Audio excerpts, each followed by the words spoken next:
Good evening, everyone. I hope you're all well.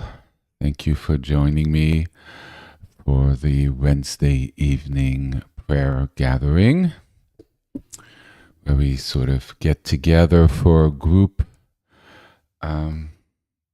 practice.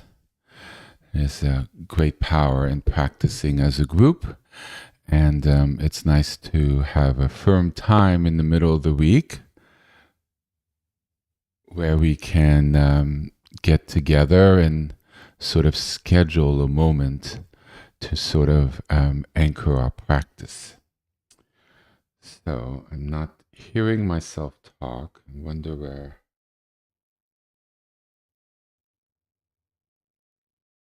Perfect. I always listen for the feedback, so I'm not just speaking to myself. So let me take a moment and center, and then we'll begin. And okay, just give me one moment.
Taking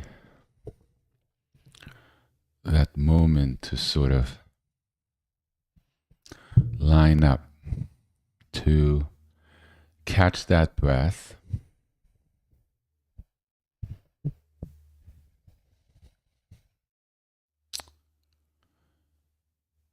to slow down is very important.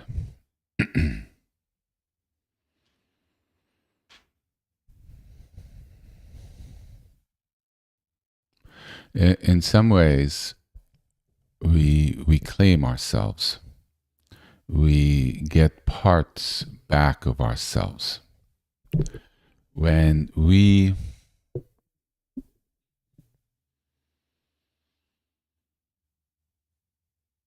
have a lot of movement,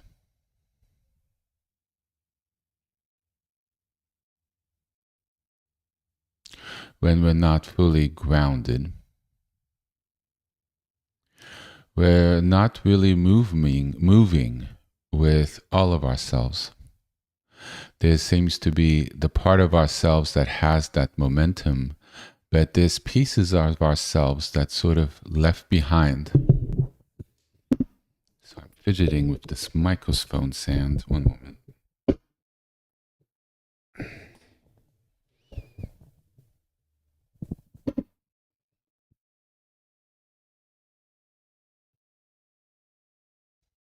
That's better. We leave parts of ourselves behind, but we make decisions as a whole, not just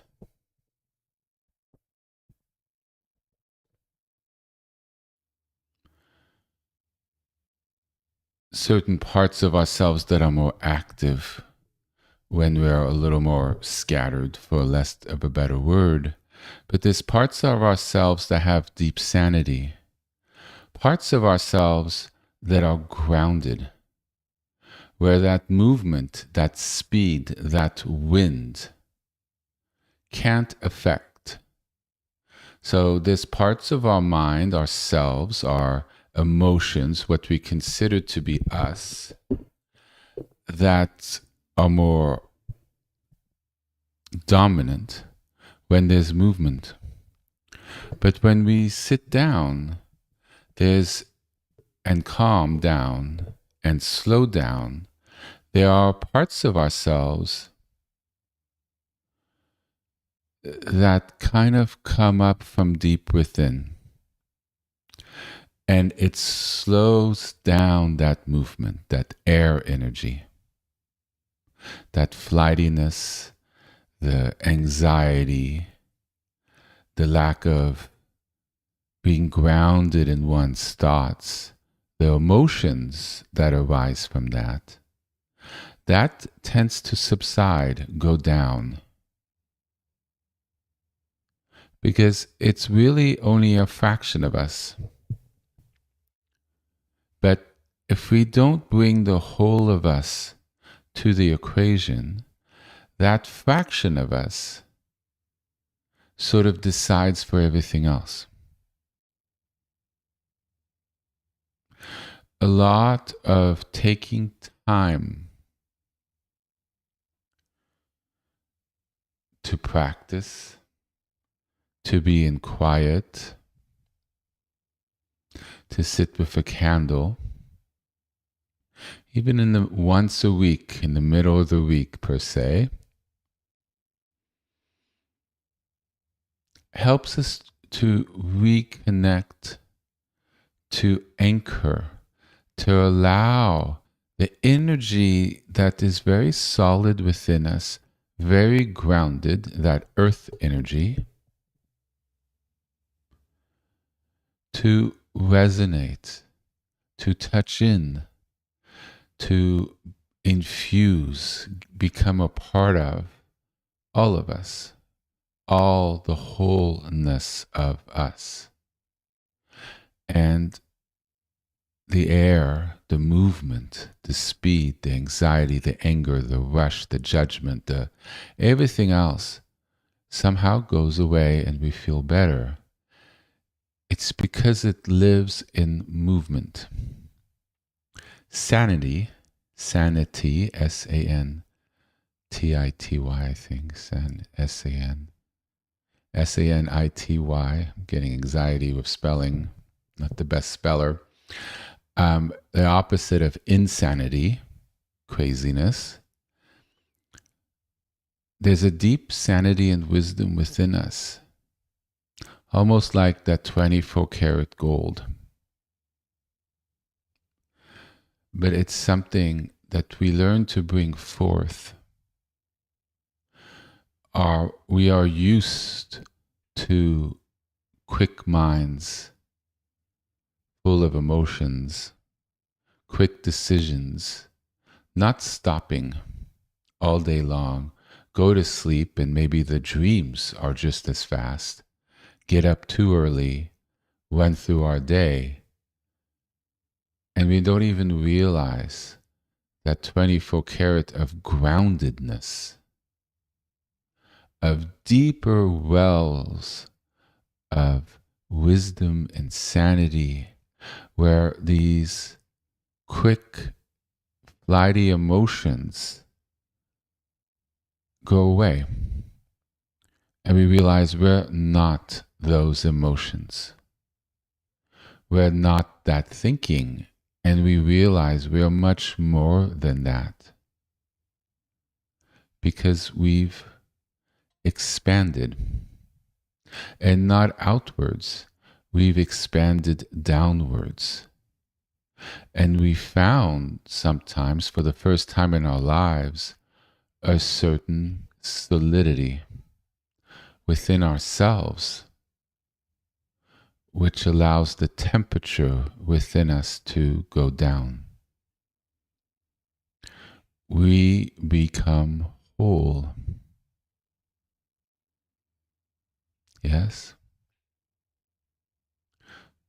So, in a way, within us, we have all the elements. We have earth, we have water, we have air, and we have fire. Right? Fire, heat, anger, right? Air, flightiness, scatteredness. Anxiety has a lot of air energy to it, right? Air fills our lungs. Earth, very grounded. Is water. When something's out of balance, it affects our minds and our thoughts. And if it lasts long enough, we think it is us, those qualities. And we're looking to become whole. We are part of one ecosystem, one body that works together, our own body. Yet, especially nowadays, in the 21st century, 20th century, I would say, late 19th century with the Industrial Revolution and all that, we've become less and less complete.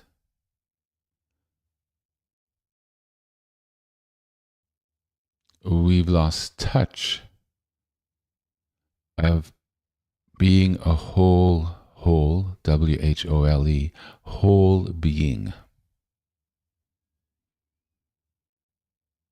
Yes?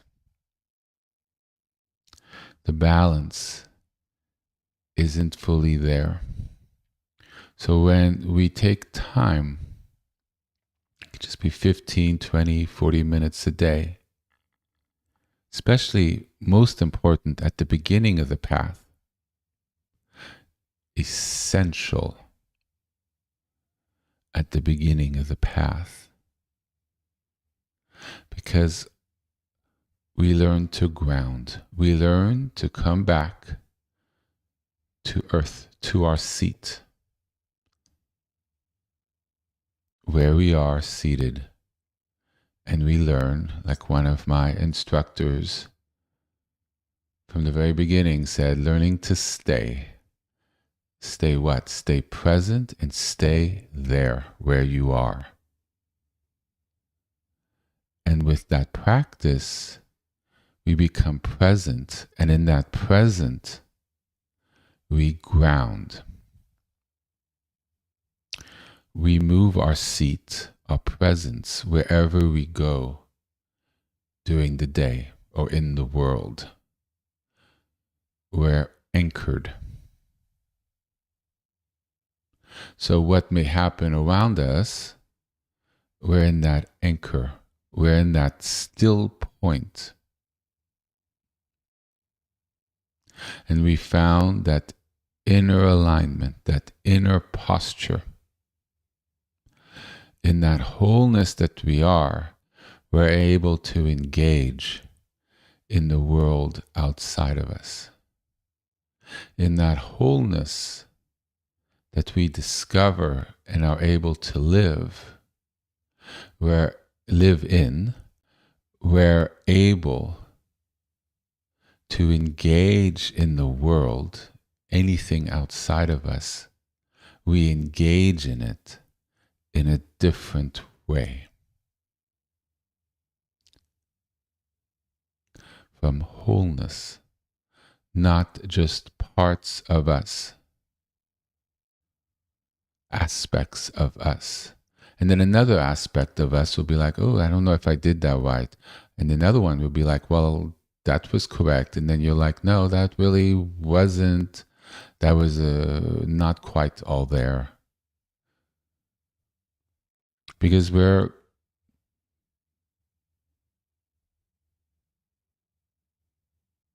not fully coherent. If we think about it. And as we sit in stillness, sometimes we can take a practice where we contemplate and we look at things. We look through our day. That is not the practice of meditation or prayer, mind you. That is something else. I once had someone say to me, "Oh, I meditate too." This is when I was meditating all the time on weekends, when I went out on the beach and everything. I was full on meditating for hours. I loved it. Important and deepened a lot. Had all sorts of practices in my little toolkit, and I was practicing a lot of them. And things were moving fast and absolutely amazing things, and I couldn't get enough. And he goes, "Well, I meditate too." I said, "Oh, really? What do you do?" "Yeah, every morning I contemplate my day and what I'm going to do." I just kind of stared, and I'm like, I'm not going to say anything. I'm like, "Oh, that's good." In a way, there is a practice there, but don't get it confused with anything else. But there is a practice at the end of the day where you look back to your day after you've taken a moment and a breather, and you look at it. And not in judgment, but see how you were as you engaged in various moments. Were you anchored? Were you whole? Or were you triggered? Were you your best self? And if not, what caused you not to be? Not out of judgment, but to begin to understand yourself. How you work, how you act, how you react, where your balances are or imbalances, where your triggers are or are not, where your strengths are and where your strengths are not. And it's not so much a tool like I'm going to improve to do better out there, but rather it's an analysis as to where in our ecosystem of our minds and bodies and energies, there's a need of a calibration. It's for that inner work we're doing. And as one practices for a while, and then maybe 6 months later, you look back and saying, has this changed me? How am I different today than I was 6 months ago? And hopefully you'll be like, oh my, wow, look at this. Look how I engage here as opposed to how I used to. Wow, this really helped. Wow, I've transformed this situation. And really, what changed? You became more whole. And aspects of yourselves that were dormant or more passive or not exertive enough came forth. A groundedness, anchored, and something more complete was able to manifest that is very powerful, that has a lot of strength, because it brings forth your entire toolkit. When we still have trauma or whatever we have, pain, anxiety, issues, when we address their effect within our body and how they disturb, because they do disturb, disturbance, like a stone in calm water. You drop a stone and you see the waves go off. As a result, the small waves, as a result of dropping the stones, that we would say that's a disturbance in the water. Yes? All these parts cause a disturbance within our bodies, within our minds, within our energies, within our chi, whatever you want to call it. And by the practice, we soothe the water, the energy. And there may be parts that continually create that stimulus because it's in our body, it's in our minds, in our thoughts. And as we create a system of grounding and addressing it by creating energies that heal it, energies that can be stronger than that energy of awareness, of blessing, of alignment, of a higher chakra, which one of these days I will discuss, that can be stronger than a lower chakra motivation.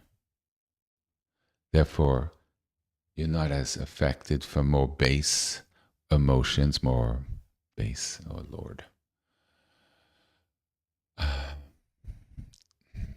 impure emotions or actions, more primal. Yes. It recalibrates everything. In a way, when you see masters pray, who've been doing it for most of their lives, they're very still, they don't move, and they don't have a lot of thoughts. They found that groundedness in us, like you see in the movies. And when they walk around or they talk, they're different, visibly. And when you look at what do they have, that's not what others have that are around them, is when they look, you see they really see. They look at you and you feel that all of you is being seen by them because there's so much space there.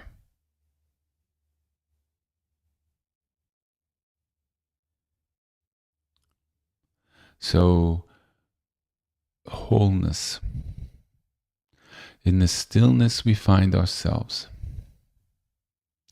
In the stillness, we find our healing.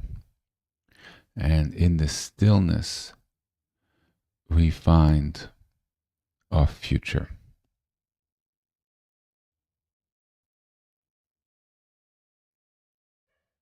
In the stillness, we find ourselves, our true selves.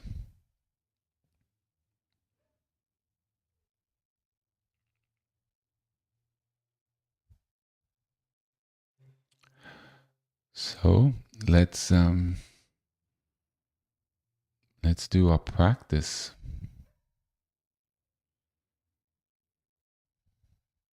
So if people want to stretch a little bit, yoga stretching is indispensable.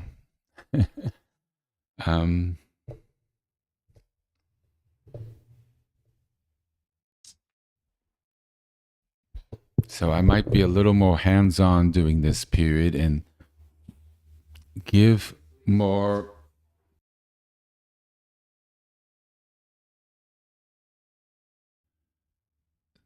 sorry. So I may be a little more hands-on right now with giving indications of what I recommend for things, because what we're doing in a way is physical.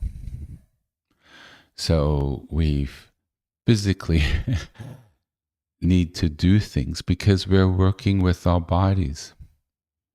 And we're working with how the energy flows in our bodies. How the energy flows in our bodies influences our minds, which influences our emotions and our thoughts, which influences our actions. Yes? So we are working with the vehicle that really affects all that we are. And yet, that is what we most neglect or think of the least in our society. We are a society of the neck up, all about our heads. We don't think, how does everything below our necks affect our brains and our mouths and our hands and actions?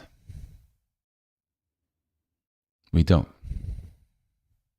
There's cultures in the past that have. Ayurvedic medicine from India, acupuncture, massage that's beyond feeling good but really work at the issues.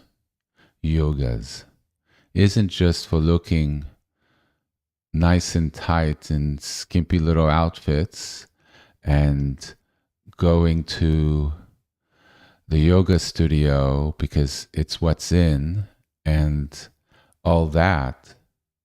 Or even most of the practices that are taught, because they're really way too fast. It's not just doing the movements to show how flexible you are. The movements in themselves realign the energy flow in the body. Look, I lived in New York City. I don't know if it still is the craze, but back then it was yoga craze. I went to some of the yoga classes way too fast. Like, oh my God. It's meant to go slow so you can hold the pose, so the energy can realign in the body. And so I spoke to more advanced yoga people and I said, I just get the impression this is just crazy. And she goes, a lot of these postures are great and fine, but they're from one particular school and it's done too fast. So I actually I asked, where's the most authentic form of yoga? And I was given a place. I don't know, I think it was 21st Street between 7th and 8th in an old brownstone. And lo and behold, it was done super slow with forms that I haven't seen before. And what they did is realign parts of the body by holding certain parts of the body in postures. Nothing too uncomfortable and nothing so advanced that you're like, I can't do that. And by doing that, it rearranged the blood flow and how the energy moved and the mind settled. Cardio helps settle the mind. Stretching opens the flow of energy. And so it is really important that we focus on our body. It's everything. When you do mantras, it affects our body. The words, the sounds affect our body. It affects our room, which in turn affects our body. We heal enough in our body, we change the frequency that is the main frequency in our body. As we heal and we ground, the resting frequency in our body changes, and we take that into the world as a different starting point, which affects everything we do and how we engage with the world and with other people.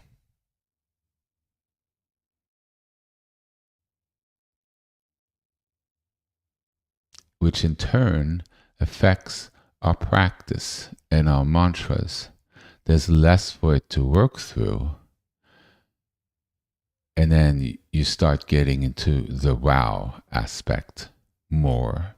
You start experiencing things. You start understanding what the names are and how they can help.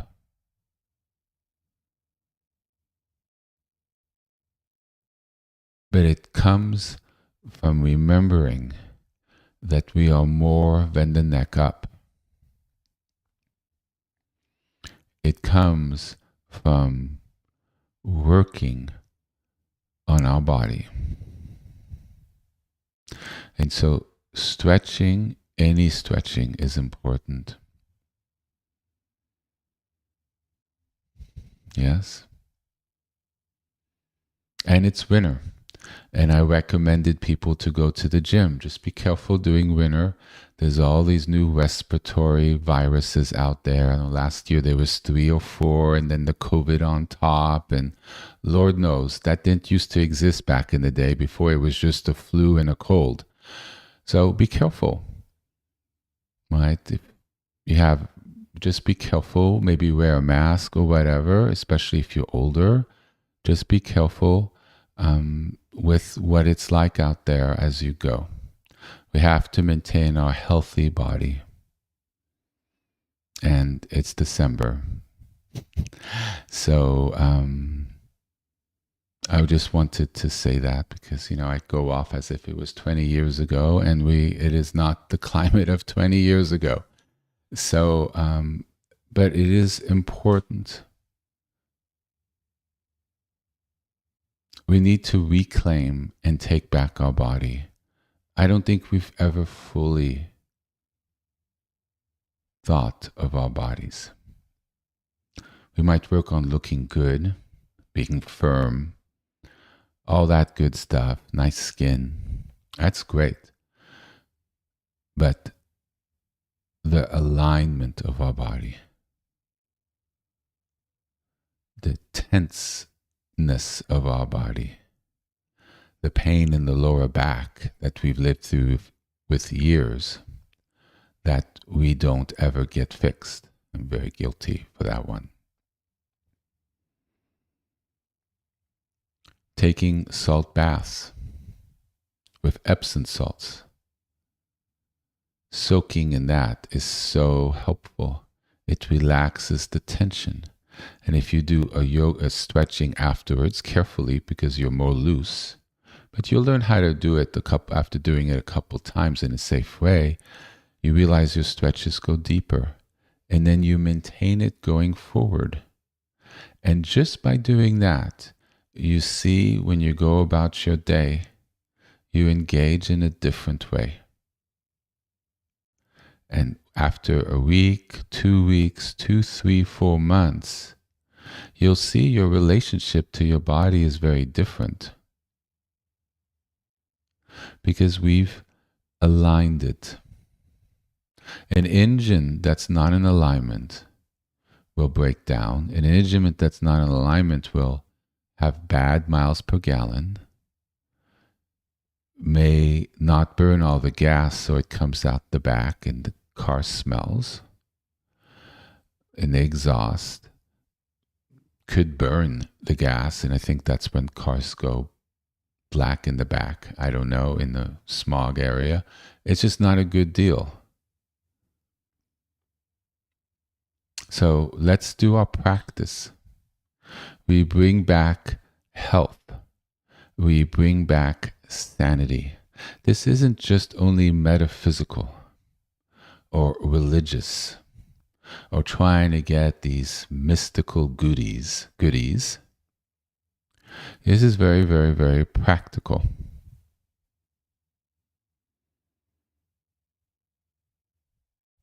How we work day to day in the normal life.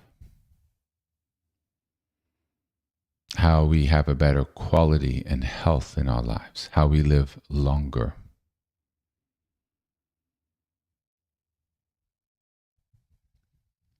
Okay. So why don't we take a moment and stretch? Now, there's not a lot of time. So you work on the part of the body that you need the most work on, where you have your issue. But since we're all seated down for the most part, then I would suggest you stretch the legs and the inner thighs and calves and things So when you're seated, you don't have to move as much. But if you ever feel any tightness or pain, you need to move, you move. This is not about holding a position, one form, whether there's pain or not, you push through it. That's not how I was trained. None of my teachers would agree of that. That's a whole other school. Here is about alignment and being comfortable. But at the same time, as you settle your energies, you don't want to be focused and have it drawn to a pain. So it's important to get that stretch in. So let's take a couple minutes and get a nice stretch.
Hey, you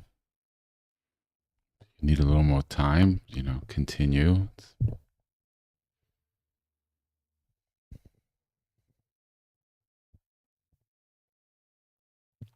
So when we do these practices, do what you feel called to.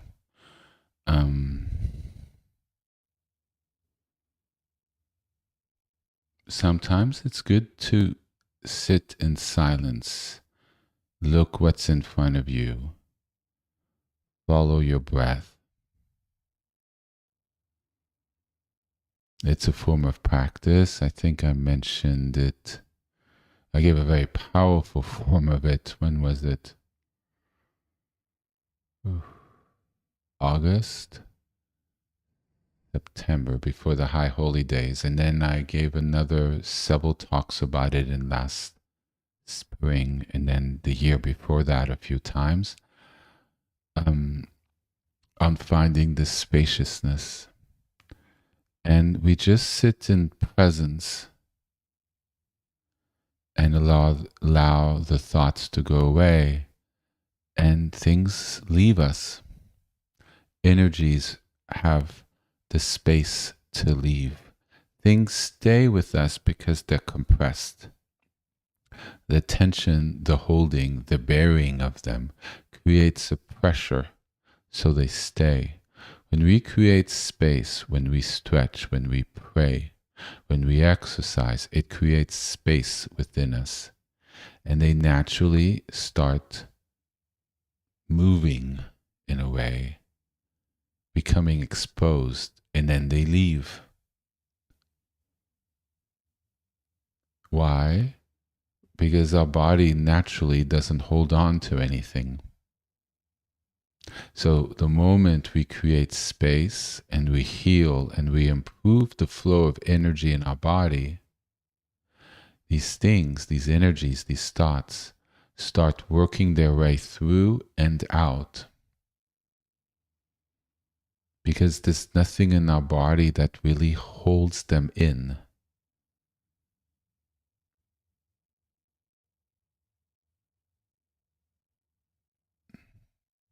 So we have to create the conditions for them to leave.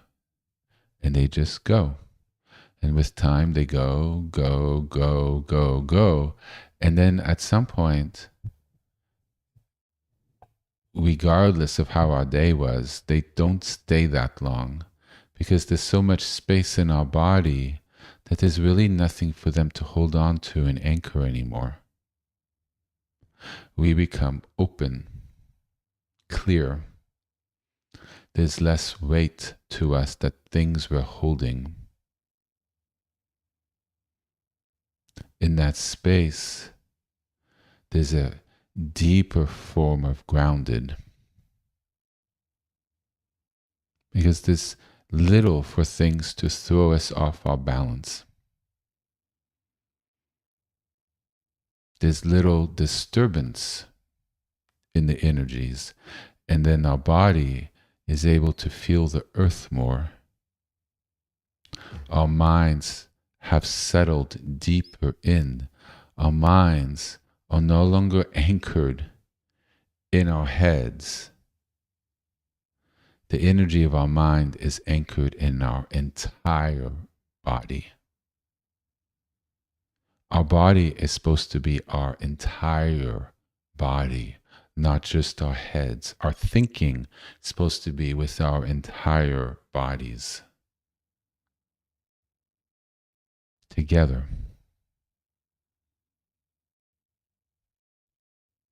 Our gut feeling, our instincts.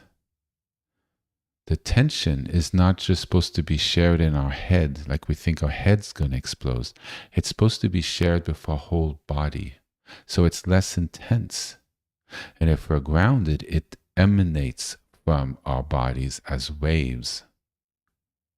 We don't just hold it like a container ready to explode. Do you see? So we're learning to unlock. And we unlock by opening, letting go, relaxing, breathing. Sound familiar? Same thing I've been saying for the last 3 years. But now it's making it very clear. A new sort of aspect of why that's important. The physicality of our machine in which we go through life, which permits us to go through life, and reclaiming it, taking it back, learning it,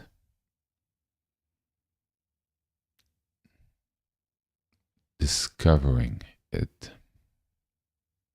So hopefully everybody's done their stretch. So as always, we do the Shema. It's open to everyone. It's definitely religious, but there's a great blessing. So everyone's welcome to say it, even if they don't fully believe it, because the words and the sounds carry blessing. And if you try to live a good life, you try to do the best you can,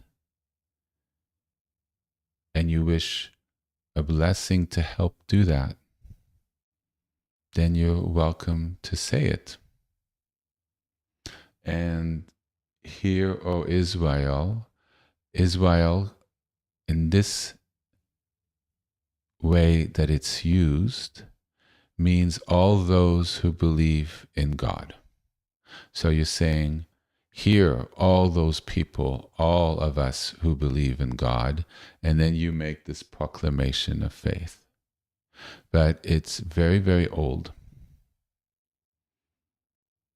It's in the Torah, and it carries immense blessing.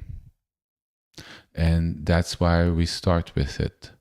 We start with a blessing.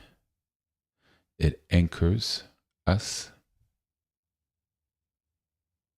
And from that space of prayer, we do our practice. Having received that blessing to help us, and also I feel it officially opens the prayer space. It officially prepares the official beginning. Though I would say when you're getting ready to starts the prayer. As you're washing your hands, preparing your prayer space, I would say that's when your prayer begins. When you light your candle is when your prayer begins. But this is when the formal aspect comes.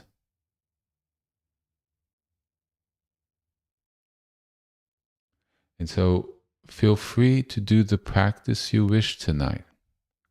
A mixture of mantra, all mantra, mantra with a little space in between, mantra with a lot of space in between, where you sit, relax, let go. Not doing something is doing something. It's not empty space. There's a big teaching to that, and there's different ways of perceiving that. But with regard to a meditative space, in context of what I'm saying tonight, leaving space invites deep healing. And there's a lot going on that we're not aware of when we learn to just be open and be and not doing. So a profound practice is to just do that practice. And that's for a whole school, just does that practice. Very powerful, actually. It's what I first learned. And then you could also do the names. And then you could do a mixture of both. Start with the names, have that energy flowing. Then you take a pause and you just look at your prayer space. I would look at the Aleph. Just looking at the Aleph is a prayer. With a soft gaze. For me, it's easy, a soft gaze. I just take off my glasses. And then it's still visible, but it's not fully sharp. Now, for some people, if it's just fuzzy, well, that's not good. You have to put on your glasses. And for those who have a clear eyesight, which I used to have when I started, you just kind of pull your gaze back. You're not focused in like a laser. It's just a soft look, gentle look. You're kind of looking at the whole space around it. It's sort of an open to the entire space of your prayer space. And you rest in that. The Aleph itself has great, great blessing. Anything that's sacred on your shrine has great blessing. The Aleph especially. So by looking at it, you actually are in communion with the divine. I've given a lot of teachings on this. So if people are new, just go into the Aleph last spring, 4 or 5 weekends in a row, in March, I think.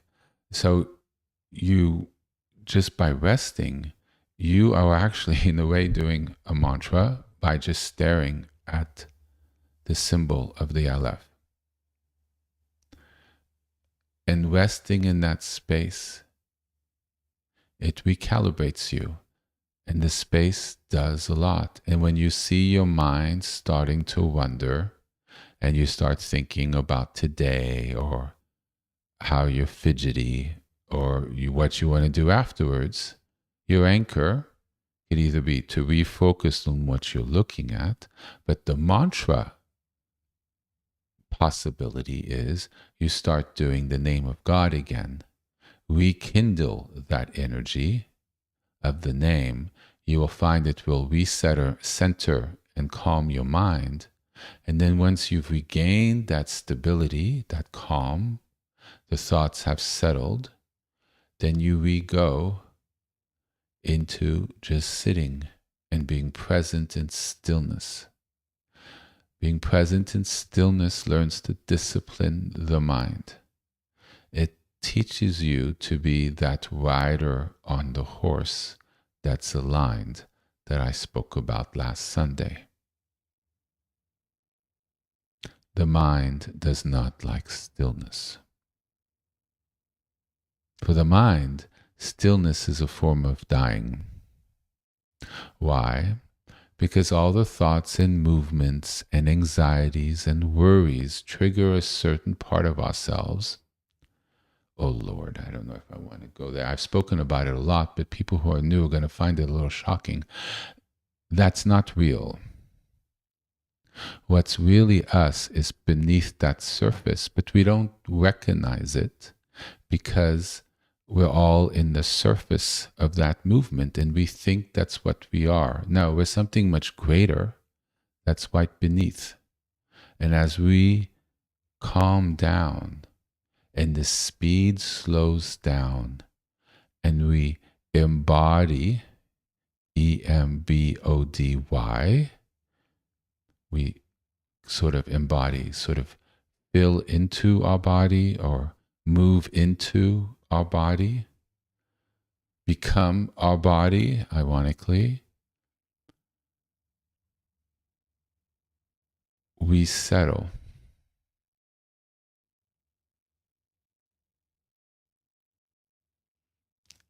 And so it's important to have that stillness. Kind of lost the thought a little bit. I hope I wrapped it back around. Okay? So we'll start with the Shema. I'm thinking, I touched on it like 2 months ago, and then we did it for a while, and then it disappeared, using the word Shalom. Because this is really what we're seeking, peace, calm, alignment, and what comes from it, wisdom, care, integrity, wholeness. Did I say peace? Probably. But that's what comes from it. So saying the name of God, name I use is Yahweh Shalom, is very powerful. We're infusing a powerful name of God with the word Shalom, which is actually a very powerful word on its own, a very sacred word, and that those tones of what that is fills our body, and things that are not of that vibration leave, because we're becoming that vibration, and things that are not that are not able to be in the same space because they can't latch on anymore. Anxiety and everything else, disturbances, thoughts, energies that are aggressive need the similar energy to bond to in our bodies, the disturbance, the trauma. When we calm that, there's nothing for it to latch onto, and it leaves. It's like a full circle. It needs it to be there, and it's there, and then it creates the environment for being there, which in turn latches it on to being there. It's a vicious feedback circle. And by infusing calm, peace, and healing, we're healing the body, so it's not the right environment for those energies to rest in. And they lose their heat and they leave. They disappear. Because in us, in our brains, they're not permanent. It may feel solid, but it's not. And when we learn to work with it, they leave. And then we see what was underneath them, what was being covered up by that intensity. And it's shalom, peace, wisdom, intelligence. Wisdom.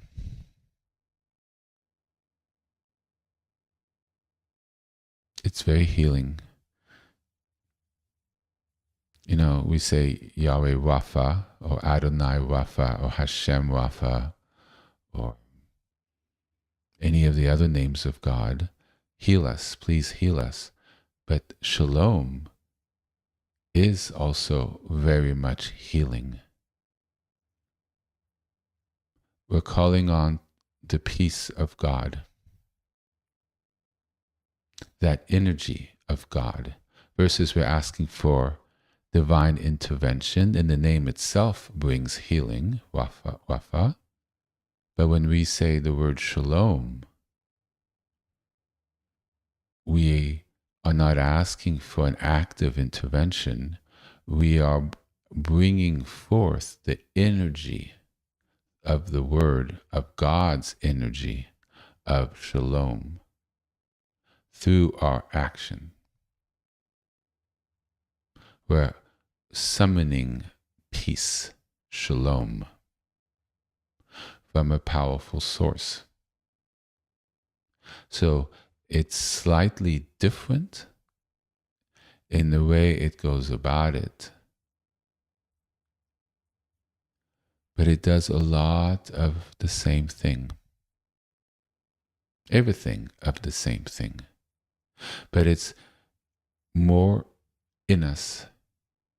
One is a prayer, and the other one is a full aspect of a mantra. Because the word and everything contains it all. And so I was thinking today, you know, I kept feeling Rafa wasn't quite hitting the spot a little bit. Thought it was a little off center for what I was going for. And then I thought, well, shalom. It's very self-contained. They'll continue to use Wafa or whatever name or combination of names. You don't have to use a shalom, which is not a name of God. You use what works for you, right? But I wanted to sort of reintroduce in the mix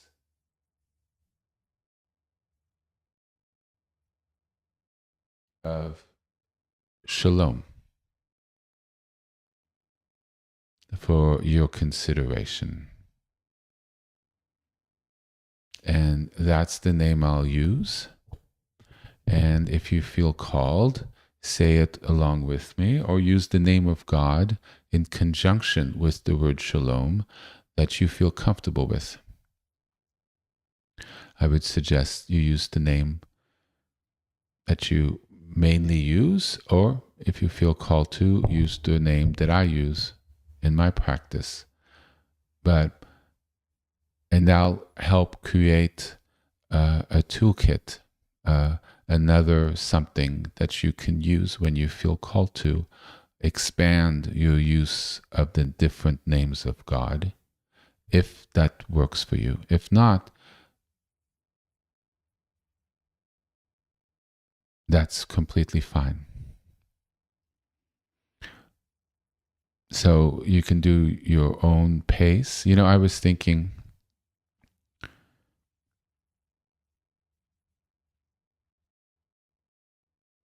there's a lot of power when everybody's using the same word. So I was thinking, if everybody's sort of open to it, we all use shalom. Yes? It's a frequency. And use the name of God you feel called to. If you're open to try mine, then use that, and we'll try to stay as much on one frequency. Using the name of God that I use isn't in your, you don't feel that's for you to use. For some people, it's considered to be too sacred to say out loud, and I completely respect that. So you use the name that you feel called to, but if you're open to using the name Yahweh, then please try that with Shalom. That will help unify the energy we're cultivating and help those especially who are new. And then if you want to say it and then have some space, that's great. Or you want to say it continuously, that's great as well. Or you want to do something completely different, that's fine too.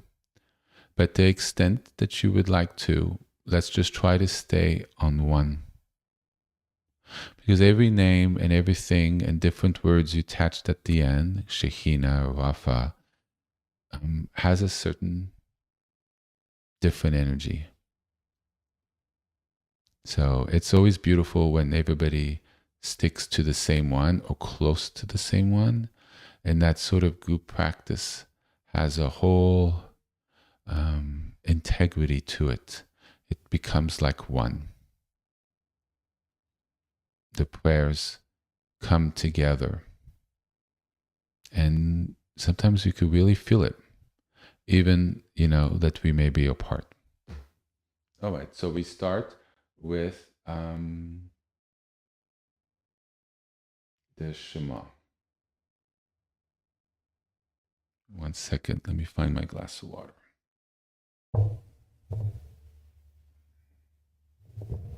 Right next to me, okay. So if you need to stretch a little bit,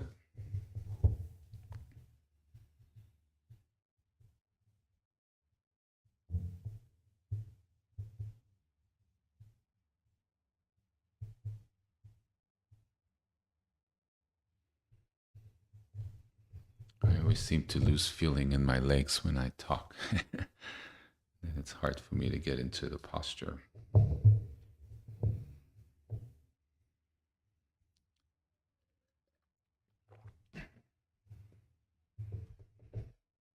Okay.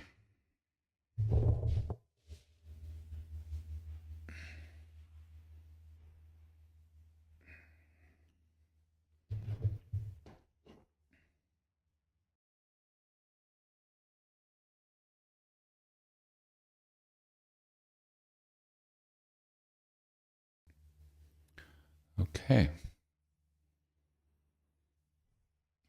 People have lit their shrines and put up some incense. Give 20 seconds for those who haven't.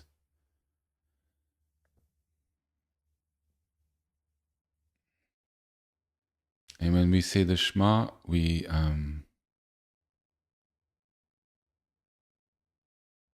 normally put your right hand over your, in between over your nose with the fingers sort of over your forehead. And you turn inward. It's a prayer that's said inward and not so much as outward.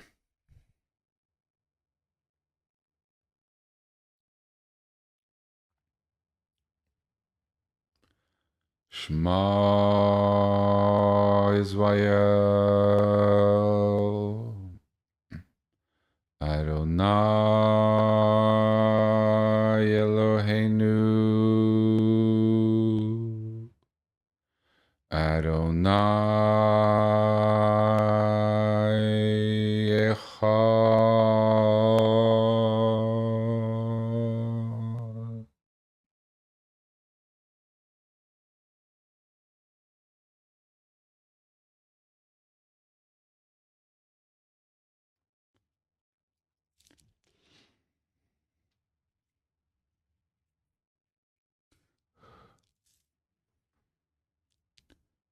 Shalom, Yahweh Shalom, Yahweh Shalom, Yahweh Shalom, Yahweh Shalom.